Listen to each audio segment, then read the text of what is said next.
আসসালামু আলাইকুম এভরিওয়ান। ঈদ শেষ হতে চললো প্রায় এক সপ্তাহ। মনে হচ্ছে যেন ঈদের আমেজ সৌদিতে এখনও শেষ হয়নি। এই যে দেখতে পাচ্ছেন, এটা হলো কিং ফাহাদ রোড।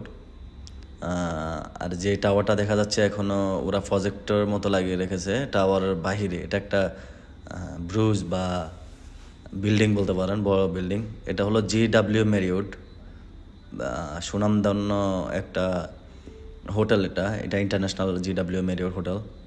দেখুন ওরা কি সুন্দর প্রজেক্টরের মতো পুরা তাদের যে বিল্ডিংয়ের গায়ে কত সুন্দর অ্যানিমেশন হচ্ছে, একটার পর অ্যাড দিচ্ছে। তারপরে ঈদ মোবারক লেখাটা চলে আসছে, এখনও তারা ঈদ মোবারক লাগিয়ে রেখেছে, যেন আমেজ এখনও ঈদের শেষই হয়নি।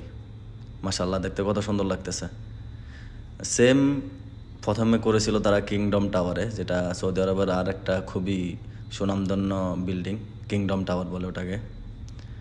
তেমনি এরা GW ম্যারিয়ট, যারা এটা রাফাল টাওয়ার বলে, রাফাল টাওয়ারটা সুন্দর করে তারা নতুন করে প্রজেক্টর লাগিয়েছে। আসলে সৌদি আরব আস্তে আস্তে সবগুলা বিল্ডিংকে এরকম যাতে অ্যাড দেওয়া যায় এরকম প্রজেক্টরের মতো লাগিয়ে রেখেছে। খুব সুন্দর লাগে জিনিসগুলো, যদিও এটা অনেক এক্সপেন্সিভ একটা জিনিস। মাশাআল্লাহ, দেখতে খুব ভালো লাগে। ধন্যবাদ আপনাদেরকে ভিডিওটা দেখার জন্য।